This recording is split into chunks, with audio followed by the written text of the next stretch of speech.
ഇത് നമുക്ക് ചോറ് കൊണ്ട് നല്ല ടേസ്റ്റ് ഉള്ള ഒരു വട ഉണ്ടാക്കുന്നതിന് ഇനി നോക്കാം. ഈ വട നമ്മൾ റെഡി ആക്കിയിട്ട് എടുക്കുന്നത് പച്ചരിയും പിന്നെ കുടംപുളിയും പിന്നെ വെളുത്തുള്ളിയും പിന്നെ ഉണക്കമുളകും ഇതൊക്കെ ചേർത്തിട്ട് ഫസ്റ്റ് നമ്മൾ ചോറ് വേവിച്ചിട്ട് എടുക്കും. അതിന് ആ കുടംപുളിയിൽ കിടന്നിട്ട് ആ ചോറ് അങ്ങോട്ട് വെന്ത് വരുമ്പോൾ തന്നെ നല്ലൊരു സ്മെല്ലാണ്. എന്നിട്ട് ഈ വെന്ത് വന്നേക്കണ ചോറ് വെച്ചിട്ടാണ് നമ്മൾ വട ഉണ്ടാക്കുന്നത്. അപ്പോൾ എൻ്റെ മനസ്സിൽ ഇങ്ങനെ ഒരു ഐഡിയ വന്നു കഴിഞ്ഞപ്പോൾ ഞാൻ ഇതേപോലെ ട്രൈ ചെയ്ത് കഴിഞ്ഞപ്പോൾ എനിക്ക് നല്ല ഇഷ്ടമായിരുന്നു അതിൻ്റെ ടേസ്റ്റ്. സാധാരണ നമ്മൾ കഴിക്കാത്തൊക്കെ ഒരു ടേസ്റ്റ്. അപ്പോൾ നിങ്ങൾക്ക് എന്തായിരുന്നാലും നല്ല ഇഷ്ടമാവും. പിന്നെ അത് റെഡി ആക്കിയിട്ട് എടുക്കാനായിരുന്നാലും വലിയ പാടൊന്നുമില്ല. ഇതിലേക്ക് നമ്മൾ ചേർക്കണ എല്ലാ സാധനങ്ങളും എപ്പോഴും നമ്മുടെ വീട്ടിൽ തന്നെ ഉണ്ടാവുകയും ചെയ്യും.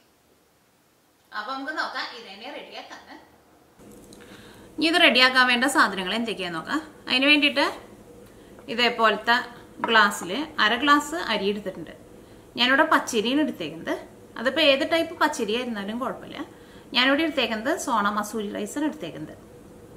ഈ അരി വേവിച്ചിട്ട് എടുക്കാൻ വേണ്ടിയിട്ട് സാധാരണ നമ്മൾ പച്ചരി അല്ലെങ്കിൽ ബസ്മതി റൈസൊക്കെ വേവിച്ചിട്ട് എടുക്കുമ്പോൾ അതേപോലെ പകുതി അരി എടുത്തിട്ടുണ്ടെങ്കിൽ അതിൻ്റെ ഡബിൾ വെള്ളം ചേർക്കുമല്ലോ.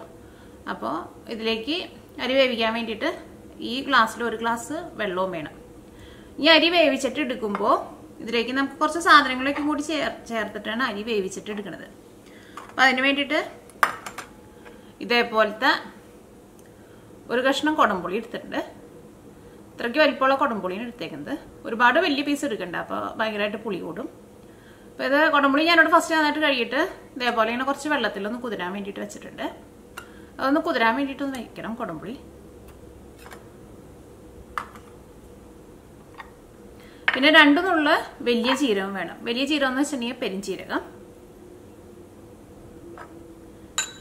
പിന്നെ അതേപോലെ തന്നെ ടേസ്റ്റിന് വേണ്ടിയിട്ട് ഞാനിവിടെ കായം എടുത്തിട്ടുണ്ട്. എന്നാലും ഈ കായത്തിൻ്റെ പൊടി ചേർക്കാം. ഞാനിവിടെ മുഴുവനായിട്ടുള്ള കായം ഒന്ന് ചെറുതായിട്ട് പൊടിച്ചിട്ടാണ് ചേർക്കുന്നത്. നമ്മുടെ ടേസ്റ്റിനനുസരിച്ചിട്ട് കുറച്ച് ചേർത്ത് കൊടുക്കുക. ഞാനിവിടെ ഇത്രയ്ക്കാണ് എടുത്തേക്കുന്നത്. അപ്പോൾ കായത്തിൻ്റെ പൊടിയാണെന്ന് വെച്ചിട്ടുണ്ടെങ്കിൽ ഒരു 3 അല്ലെങ്കിൽ ഒരു 4 നുള്ളി ചേർത്ത് കൊടുക്കുക.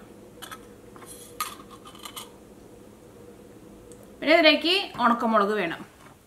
ഉണക്കമുളക് ഒന്നല്ലെങ്കിൽ ഇതേപോലെ ക്രഷ് ചെയ്തേക്കുന്ന ഉണക്കമുളക് ചേർക്കുക, അല്ലെങ്കിൽ മുഴുവനായിട്ടുള്ള ഉണക്കമുളക് ചേർക്കുക. ഉണക്കമുളക് നമ്മുടെ എരിവിനനുസരിച്ചിട്ട് ചേർത്ത് കൊടുക്കുക. മുളകിൻ്റെ പൊടി ചേർക്കരുത്. ഇതേപോലെ ഒന്നല്ലെങ്കിൽ ക്രഷ് ചെയ്ത് ചേർക്കുക, അല്ലെങ്കിൽ മുഴുവനായിട്ടുള്ള മുളക് ചേർക്കുക. പിന്നെ ഞാനിവിടെ കുറച്ച് കറിവേപ്പില എടുത്തിട്ടുണ്ട്. അത് അരി വേവിക്കുമ്പോൾ നമ്മൾ കുറച്ച് കറിവേപ്പില ചേർക്കും. പിന്നെ ഇതെല്ലാം കൂടിയിട്ട് മിക്സ് ചെയ്യുന്ന സമയത്തും കുറച്ച് കറിവേപ്പില ചേർക്കും. പിന്നെ ഇതേപോലെ 3 വലിയ വെളുത്തുള്ളി എടുത്തിട്ടുണ്ട്. ഇതെല്ലാം കൂടി ചേർത്തിട്ടാണ് നമ്മൾ അരി വേവിച്ചിട്ട് എടുക്കുന്നത്. അത് കഴിഞ്ഞിട്ട് അരി നമ്മൾ അരച്ചിട്ട് എടുക്കും. അരച്ചെടുത്ത് കഴിഞ്ഞിട്ട് അതിലേക്ക് ചേർക്കാൻ വേണ്ടിയിട്ട് ഞാനിവിടെ തേങ്ങ എടുത്തിട്ടുണ്ട്. ഞാനിവിടെ ഇതേപോലെ ഇങ്ങനെ എല്ലാ വിരലും കൂട്ടിയിട്ട് ഇതേപോലെ ഇങ്ങനെ ഫുള്ളായിട്ട് ഒരു 2.25 പിടി തേങ്ങ എടുത്തിട്ടുണ്ട്. അല്ലെങ്കിൽ തേങ്ങയ്ക്കൊന്നും അങ്ങനെ കറക്റ്റായിട്ട് ഇത്രയ്ക്ക് അളവൊന്നുമില്ല. നമ്മുടെ ടേസ്റ്റിനനുസരിച്ചിട്ട് ചേർത്ത് കൊടുക്കുക. പിന്നെ അരിപ്പൊടി വേണം. അരിപ്പൊടി ഞാനിവിടെ 2 ടേബിൾ സ്പൂൺ അരിപ്പൊടിയാണ് എടുത്തേക്കുന്നത്. അത് വറുത്ത അരിപ്പൊടി ആയിരുന്നാലും കുഴപ്പമില്ല, വറുക്കാത്ത അരിപ്പൊടി ആയിരുന്നാലും കുഴപ്പമില്ല. പിന്നെ സവോള വേണം. ഞാനിവിടെ ഒരു മീഡിയം സവോള നല്ല പൊടിയായിട്ട് കട്ട് ചെയ്തിട്ട് എടുത്തിട്ടുണ്ട്. അപ്പോൾ ഇത്രയ്ക്ക് സാധനങ്ങളാണ് ഇത് റെഡിയാക്കാൻ വേണ്ടിയിട്ട് വേണ്ടത്. അപ്പോൾ ഫസ്റ്റ് നമുക്ക് അരി ഒന്ന് കഴുകിയെടുക്കുക. അപ്പോൾ അരി കഴുകിയെടുത്തിട്ടുണ്ട്. അരി വേവിക്കാൻ വേണ്ടിയിട്ട് ഒരു പാത്രത്തിലേക്ക് ഇടാം. ഇനി അരി എടുത്തേക്കണം സെയിം ഗ്ലാസ്സിൽ തന്നെ 1 ഗ്ലാസ് വെള്ളം ചേർക്കാം. 3 വെളുത്തുള്ളി ചേർക്കാം. കറിവേപ്പില ചേർക്കാം. കറിവേപ്പില നമുക്ക് ഇപ്പോൾ കുറച്ച് ഇതിലേക്ക് ചേർക്കാം. പിന്നെ അത് നമ്മൾ മിക്സ് ചെയ്യുന്ന സമയത്ത് ബാക്കിയുള്ളത് ചേർക്കാം. ഒരുപാട് കറിവേപ്പില ചേർക്കണ്ട. കായം ചേർക്കാം. ഇപ്പോൾ ചിലവർക്ക് കായത്തിൻ്റെ ടേസ്റ്റ് ഇഷ്ടമുണ്ടാവില്ല, അപ്പോൾ കായം ചേർത്തില്ലെങ്കിലും കുഴപ്പമില്ല. ഇനി കുടംപുളി ചേർക്കാം. കുടംപുളി കുതിർത്തിയേക്കണം കുറച്ച് വെള്ളമുണ്ട്. കുറച്ച് വെള്ളം കൂടി ചേർക്കാം. അപ്പോൾ കുറേ വെള്ളം ഉണ്ടെന്ന് വെച്ചിട്ടുണ്ടെങ്കിൽ നമ്മൾ ആ ഗ്ലാസ്സിൽ എടുക്കണ ആ വെള്ളം അത്രയ്ക്ക് കുറച്ചിട്ട് വേണം ഇതിലേക്ക് കുടംപുളിയുടെ വെള്ളം കൂടി ചേർക്കാൻ വേണ്ടിയിട്ട്. ഇതിലേക്ക് 2 നുള്ളി വലിയ ജീരകം ചേർക്കാം.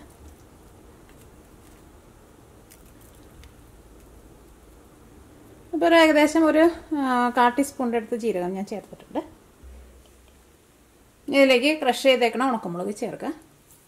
ഞാനിതിലേക്ക് 1 ടീസ്പൂണാണ് ചേർക്കുന്നത്. പിന്നെ ഇതെല്ലാം കൂടിയിട്ട് മിക്സ് ചെയ്യുന്ന സമയത്ത് ഞാനിതിലേക്ക് സെപ്പറേറ്റ് കുറച്ചും കൂടി ഉണക്കമുളക് ഇതേപോലെ ഇങ്ങനെ ക്രഷ് ചെയ്തത് ചേർക്കുന്നുണ്ട്.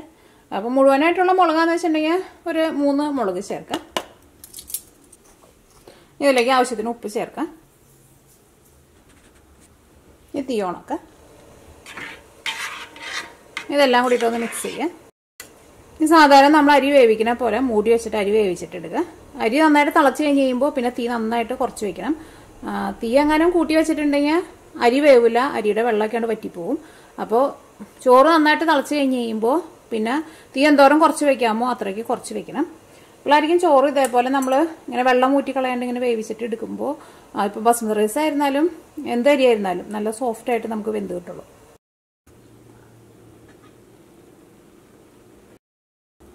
അപ്പോൾ ചോറ് ഇതേപോലെ ഇങ്ങനെ നല്ല സോഫ്റ്റായിട്ട് ഇങ്ങനെ വെന്ത് കിട്ടിയിട്ടുണ്ട്. അപ്പോൾ ഞാനിവിടെ അരി നന്നായിട്ട് തിളച്ച് കഴിഞ്ഞ് കഴിഞ്ഞപ്പോൾ പിന്നെ തീ നന്നായിട്ട് കുറച്ചിട്ട് ഒരു അരമണിക്കൂർ മൂടി വെച്ചിട്ടുണ്ടായിരുന്നു. അല്ലെങ്കിൽ ഇപ്പോൾ നമ്മൾ പെട്ടെന്ന് അങ്ങനെ വെന്ത് കിട്ടാൻ വേണ്ടിയിട്ട് കുറച്ച് വെള്ളമൊക്കെ കൂടുതൽ ഒഴിച്ചിട്ട് തീ അങ്ങോട്ട് കൂട്ടി വെച്ചിട്ട് അരി വേവിച്ചിട്ടുണ്ടെങ്കിൽ ഈ ചോറിൻ്റെ ഉള്ളിലേക്ക് നിറച്ചിങ്ങനെ വെള്ളം കയറിയിട്ട് ചോറ് ഇങ്ങനെ കുഴഞ്ഞ പോലെയാവും. അപ്പോൾ ഇതേപോലെ അരി വേവിച്ചിട്ട് എടുക്കണം. ഇതൊന്ന് ചൂടാറാൻ വേണ്ടിയിട്ട് വെയിറ്റ് ചെയ്യുക. അത് കഴിഞ്ഞിട്ട് വേണം ഇത് മിക്സിയിലിട്ടിട്ട് അരച്ചിട്ട് എടുക്കാൻ വേണ്ടിയിട്ട്.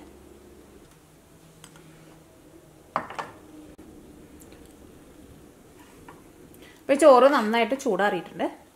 അപ്പോൾ അരി നിങ്ങൾ വേവിച്ചിട്ട് എടുക്കുമ്പോൾ ഇപ്പോൾ 1 ഗ്ലാസ് അരി എടുക്കുകയാണെങ്കിൽ കറക്റ്റ് 1 ഗ്ലാസ് വെള്ളം ഒഴിച്ചിട്ട് വേണം അരി വേവിച്ചിട്ട് എടുക്കാൻ വേണ്ടിയിട്ട്. അപ്പോൾ ഒട്ടും ഇങ്ങനെ എന്താ പറയുക കുഴഞ്ഞൊന്നും പോവാണ്ട് ഇതേപോലെ ഇങ്ങനെ ചോറ് നല്ല ഡ്രൈ ആയിട്ട് ഇങ്ങനെ വെന്ത് കിട്ടും. ഈ ചോറ് നമുക്ക് അരച്ചെടുക്കാം. ഇത് അരച്ചെടുക്കുക. അത് അരച്ചെടുക്കുമ്പോൾ ഇതിലേക്ക് നിങ്ങൾ ഒട്ടും വെള്ളമൊന്നും ചേർക്കരുത്. അത് അരച്ചെടുക്കുമ്പോൾ ഇങ്ങനെ ഭയങ്കര പേസ്റ്റ് പോലെ കുറേ നേരം ഇട്ടിട്ട് അരയ്ക്കണ്ട. ജസ്റ്റ് എല്ലാം കൂടിയിട്ട് ഒന്ന് അരിഞ്ഞ് വരണം. അപ്പോൾ ഇതിനകത്ത് ഇങ്ങനെ ചോറിൻ്റെ ഇങ്ങനെ ചെറുതായിട്ട് ഇങ്ങനെ ഒരു തരി പോലെയൊക്കെ ഉണ്ടാവും.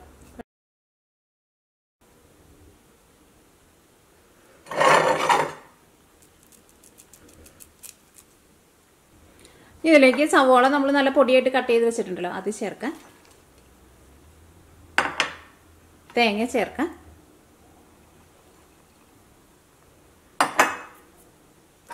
രണ്ട് ടേബിൾ സ്പൂൺ അരിപ്പൊടി ചേർക്കാം. ടീസ്പൂണിലല്ല ചേർത്തേക്കുന്നത്, ടേബിൾ സ്പൂണിലാണ് ചേർത്തേക്കുന്നത്. അത് ഒരുപാട് അരിപ്പൊടി ചേർക്കരുത് കേട്ടോ, അപ്പോൾ അത്രയ്ക്ക് ടേസ്റ്റ് ഉണ്ടാവില്ലേ. ഞാനിതിലേക്ക് കുറച്ച് ഉണക്കമുളക് ക്രഷ് ചെയ്തും കൂടി ചേർക്കുന്നുണ്ട്. അത് നമ്മൾ ചോറ് വേവിച്ചെടുത്തപ്പോൾ ചേർത്തിട്ടുണ്ടായിരുന്നു. ഇതെല്ലാം കൂടിയിട്ടൊന്ന് മിക്സ് ചെയ്യാം. അത് കഴിഞ്ഞിട്ട് നമ്മൾ ടേസ്റ്റ് നോക്കിയിട്ട് ഉപ്പ് വേണമെന്ന് വെച്ചിട്ടുണ്ടെങ്കിൽ അതനുസരിച്ചിട്ട് ഉപ്പും ചേർത്ത് കൊടുക്കണം. അപ്പോൾ കൈ കൊണ്ട് നന്നായിട്ടൊന്ന് മിക്സ് ചെയ്തിട്ട് എടുക്കാം.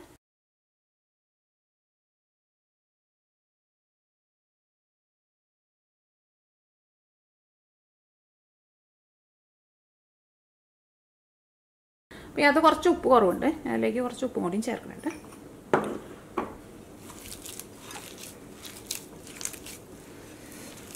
ഇതെല്ലാം കൂടിയിട്ട് ഇങ്ങനെ മിക്സ് ചെയ്ത് കഴിഞ്ഞിട്ട് ഇതിനെ കഴിച്ച് നോക്കുമ്പോൾ തന്നെ നമുക്ക് അതിൻ്റെ ടേസ്റ്റ് അറിയാൻ വേണ്ടിയിട്ട് പറ്റും. അപ്പോൾ കുടംപുളി ആയിരുന്നാലും ഞാൻ ആ പറഞ്ഞേക്കണം അത്രയ്ക്ക് കുടംപുളി എടുക്കണം. അപ്പോൾ ഇതെല്ലാനും ഇതേപോലെ ഇങ്ങനെ നന്നായിട്ട് ഇങ്ങനെ മിക്സ് ചെയ്തെടുത്തിട്ടുണ്ട്. ഇത് നമുക്ക് ഇഷ്ടമുള്ള ഷേപ്പിൽ ഇത് പരത്തിയിട്ട് എടുക്കാം. അപ്പോൾ ഇത് പരത്തിയെടുക്കാൻ പോണതിന് മുമ്പ് ഞാനിവിടെ കൈയൊന്ന് നന്നായിട്ട് കഴുകുന്നുണ്ട്. അത് കഴിഞ്ഞിട്ട് നമ്മൾ കയ്യിൽ വെച്ചിട്ട് ഉരുട്ടണ സമയത്ത് കയ്യിലെങ്ങാനും പിടിക്കുന്നുണ്ടെങ്കിൽ അതനുസരിച്ചിട്ട് കൈമ കുറച്ച് ഓയിലൊന്ന് തൂത്ത് കൊടുക്കണം. അപ്പോൾ ഞാനിവിടെ കൈ നന്നായിട്ട് കഴുകിയിട്ടുണ്ട്. ഞാൻ കൈമ കുറച്ച് ഓയിലൊന്ന് തൂക്കുന്നുണ്ട്. അപ്പോൾ നമ്മൾ ഉരുട്ടി എടുക്കുമ്പോഴായിരുന്നാലും കണ്ട ഇത് കൈമയൊന്നും ഒട്ടും ഇങ്ങനെ ഒട്ടി പിടിക്കണില്ല. ഞാനിതിങ്ങനെ കട്ട്ലേറ്റിൻ്റെ ഷേപ്പാക്കിയിട്ടാണ് ഇത് വറുത്തെടുക്കാൻ വേണ്ടിയിട്ട് പോകുന്നത്. ഇതെല്ലാനും ഇതേപോലെ ഇങ്ങനെ പരത്തിയെടുത്തിട്ടുണ്ട്. ഇത് വറുത്തെടുക്കുക. അപ്പോൾ ഇത്രയ്ക്ക് ഇത് വെച്ചിട്ട് ഇപ്പോൾ ഞാനിവിടെ ഒരു 19 എണ്ണം ഉണ്ടാക്കിയേക്കുന്നത്. ഇത് വറുത്തെടുക്കാൻ വേണ്ടിയിട്ട് ഒരു പാൻ വെച്ചിട്ട് ചൂടാക്കാം. അതിലേക്ക് ആവശ്യത്തിന് ഓയിൽ ചേർക്കാം. നമുക്ക് ഇഷ്ടമുള്ള ടൈപ്പ് ഓയിൽ ചേർക്കാം. ഇങ്ങനെ വറുത്തിട്ട് എടുക്കുമ്പോൾ ഒട്ടും ഓയിലൊന്നും കുടിക്കൊന്നുമില്ല. പക്ഷെ ഓയിലിൽ മുക്കി പൊരിച്ചിട്ട് എടുക്കണം. അല്ലായിരിക്കും അത് നന്നായിട്ട് ഇങ്ങനെ മുരിഞ്ഞിട്ട്.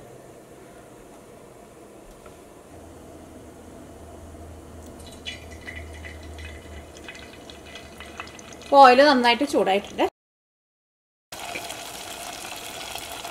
ചോറ് നമ്മൾ അരച്ചിട്ടിരിക്കുമ്പോൾ ഭയങ്കര പേസ്റ്റ് പോലെ അരച്ചെടുത്തിട്ടുണ്ടെന്നുണ്ടെങ്കിൽ ചിലപ്പോൾ ഇതിൻ്റെ ഉള്ളിൽ ഓയിൽ കുടിക്കും. അപ്പോൾ ചോറ് നമ്മൾ മിക്സിയിലിട്ടിട്ട് ജസ്റ്റ് ഒന്ന് കറക്കിയിട്ട് എടുത്താൽ മതി. ഭയങ്കര പേസ്റ്റ് പോലെ അരച്ചിട്ടെടുക്കണ്ടേ. ഇതൊരു സൈഡ് പതുക്കൊന്ന് മുരിഞ്ഞ് കഴിയുമ്പോൾ മറ്റേ സൈഡ് തിരിച്ചിടുക. അത് കഴിഞ്ഞിട്ട് 2 സൈഡും തിരിച്ചും മറിച്ചിട്ടിട്ട് വറുത്തിട്ട് എടുക്കുക. പക്ഷേ ഒരുപാട് തീ കൂട്ടിയിട്ടുണ്ട്, കാരണം അതിൻ്റെ ഉള്ളിലേക്ക് നമുക്കൊന്ന് മുരിഞ്ഞ് കിട്ടണമല്ലോ. പിന്നെ നമ്മളിങ്ങനെ തിരിച്ചിടുന്ന സമയത്ത് ഇതെങ്ങാനും പൊട്ടി പോകണുണ്ടെന്ന് വെച്ചിട്ടുണ്ടെങ്കിൽ അപ്പോൾ നിങ്ങളതനുസരിച്ചിട്ട് അതിലേക്ക് അരിപ്പൊടി ചേർത്ത് കൊടുക്കണം. പക്ഷെ ഞാനീ പറഞ്ഞേക്കണ കറക്റ്റ് അളവിൽ എടുക്കുകയാണെങ്കിൽ നമ്മൾ തിരിച്ച് മറിച്ചിട്ട് ഇടുമ്പോൾ അതും അങ്ങനെ ഒട്ടൊന്നും പൊട്ടിയൊന്നും പോകുന്നില്ല.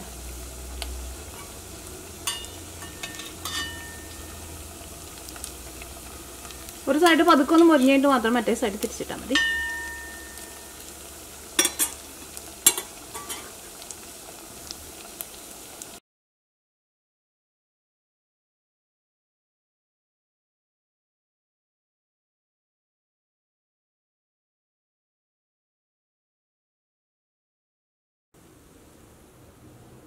അപ്പോൾ നമ്മുടെ ലാസ്റ്റ് വടയും വറുത്തെടുത്തിട്ടുണ്ട്.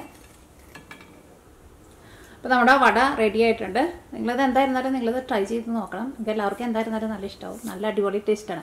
നല്ല ചായയുടെ കൂടെയൊക്കെ വൈകുന്നേരം ഇരുന്നിട്ട് കഴിച്ചിട്ടുണ്ടെങ്കിൽ സൂപ്പർ ടേസ്റ്റ് ആയിരിക്കും. ഇത് ഞാൻ കഴിഞ്ഞ ദിവസം ഉണ്ടാക്കിയിരുന്ന കോഴിക്കോടൻ ഹലുവയാണിത്. അപ്പോൾ ഇന്നലെ ഞാൻ ആ വീഡിയോ അപ്ലോഡ് ചെയ്തിട്ടുണ്ടായിരുന്നു. ഞാൻ നിങ്ങളതിനെ അത് കട്ട് ചെയ്യുന്നത് കാണിച്ചിട്ടുണ്ടായിരുന്നു. പക്ഷേ ഹലുവ ഒരു ദിവസം ഇരുന്ന് കഴിഞ്ഞ് കഴിയുമ്പോൾ കട്ട് ചെയ്യുമ്പോഴായിരിക്കും അത് കുറച്ചും കൂടി നല്ല ആ ഹലുവയുടെ ഒരു നല്ല ഭംഗിയേക്ക് വരാം. അപ്പോൾ ഇന്ന് ഞാൻ കട്ട് ചെയ്യാൻ വേണ്ടിയിട്ട് എടുത്തപ്പോൾ ഞാൻ വിചാരിച്ചു നിങ്ങളെയും കൂടി ഒന്ന് കാണിക്കാമെന്ന് വിചാരിച്ചു.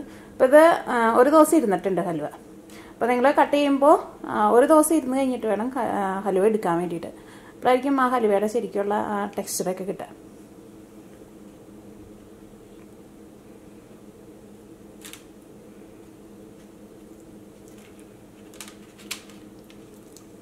ഇന്നലെ അതിങ്ങനെ കട്ട് ചെയ്തെടുക്കുമ്പോൾ ഈ കത്തിമ ഇങ്ങനെ പിടിക്കുന്നുണ്ടായിരുന്നു. പക്ഷെ ഇത് ഒരു ദിവസം കൊണ്ട് ഇരുന്ന് കഴിഞ്ഞപ്പോൾ ഹലുവ ഇപ്പോൾ നല്ല സെറ്റായിട്ടുണ്ട്. ഇപ്പോൾ അത് കത്തിമ ഒട്ടും പിടിക്കണില്ല.